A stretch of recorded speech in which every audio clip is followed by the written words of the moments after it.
What's going on, champs and champettes? It's FireMonkey here, and recently I've been playing the unreleased Pokemon game, Pokemon Legends Arceus, a lot. And while I can't talk about that game because obviously it's not out yet, and Pokemon, the Nintendo group, whatever, will literally strike down 50 DMCAs, ban my entire channel, and possibly ban me from the whole entire world because it's Nintendo we're talking about here, I did find something else in the Pokemon world very interesting recently, and it's a fan-made game that was posted to Reddit 7 days ago by someone named Dragon_Game_Dev. Now, you might be like, oh, you're just going to talk about a fan-made game? Well, if you already saw the title and thumbnail of today's video, it gets a little more interesting. Now, to start us off here, I won't be showing any actual footage from this fan-made game because I simply put don't want Nintendo DMCAing me as well, as that's what basically happened to this person. But around 7 days ago, the user Dragon, as I mentioned earlier, made a post to Reddit stating that every month this year, they're going to make a different type of game. And this month, they decided to make a Pokemon first-person shooter, and they provided, you know, a whole entire minute and a half of footage of this Pokemon first-person shooter. And this post, as of right now when I'm recording this video, has 3,374 upvotes on Reddit. So it was very highly received, and the person went on to, you know, showing more gameplay, showing all their development, whatever it might be.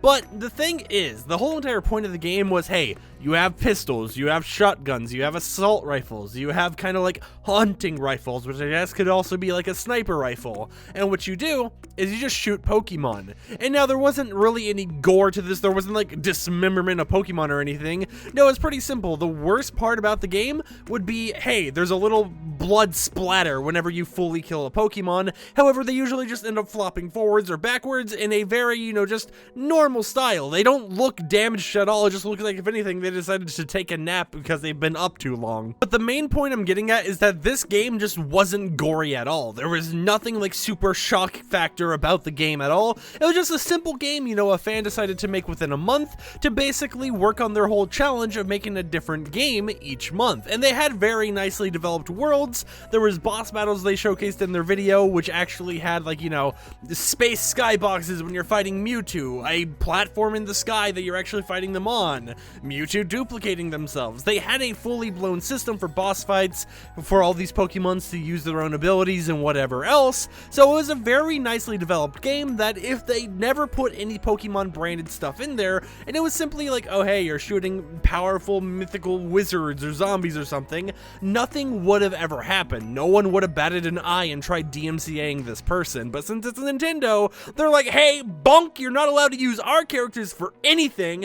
You make a ROM hack, you make anything, and it gets any bit of popularity, we're sorry, but you're out of here. You're going back to the void to rethink your life choices before ever trying to use Pokemon in any of your video games. And ironically enough, if you don't use Pokemon in your video games, you use like some knockoff Pokeballs, some knockoff Pokemon, but they're not the original IP of Nintendo, you're completely fine with it, because believe it or not, this isn't the first time this year where we've seen someone work on a game where you're shooting Pokemon, or at least something very similar to Pokemon. I don't know if you guys have heard about this, and this might be a video for another time, but there's a game being worked on called Palworld that hasn't been DMCA'd or anything, and is using basically rip-off versions of Pokemon, you know, just their own special designs that obviously are made to imitate already existing ones, and completely does something that, in my opinion, is way worse than that fan game we just talked about, as it's going to release in 2022, of course,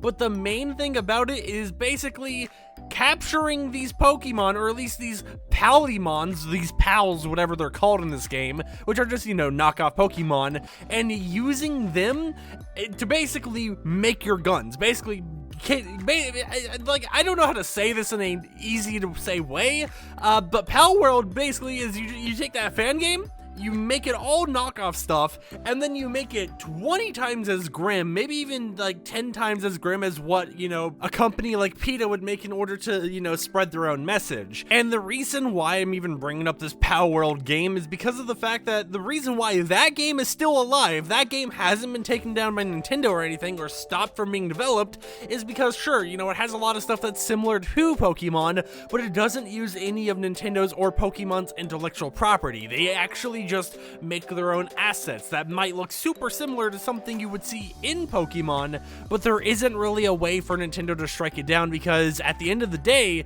this Pokemon fan game that was made by a person and posted to YouTube and everywhere 7 days ago uses Nintendo's property, so they have the full right to do whatever they want to do with that content, whereas Palworld is just known for basically being a very grim version of Pokemon. But I thought I'd just do a little bit of a rant about this because I find it very interesting, you know, not only seeing that someone out there is making a different game each month and having their game get basically taken down by Nintendo, but also seeing that a game that's pretty similar to this and actually is going to be an official product in the future doesn't get taken down just because of the fact it doesn't actually use any of Nintendo's assets for their game itself, even though everyone, you know, can compare it to that game. So if you enjoyed today's video, consider subscribing and support the content I create, and I'll catch you champs and champettes next time with another YouTube video. Peace out.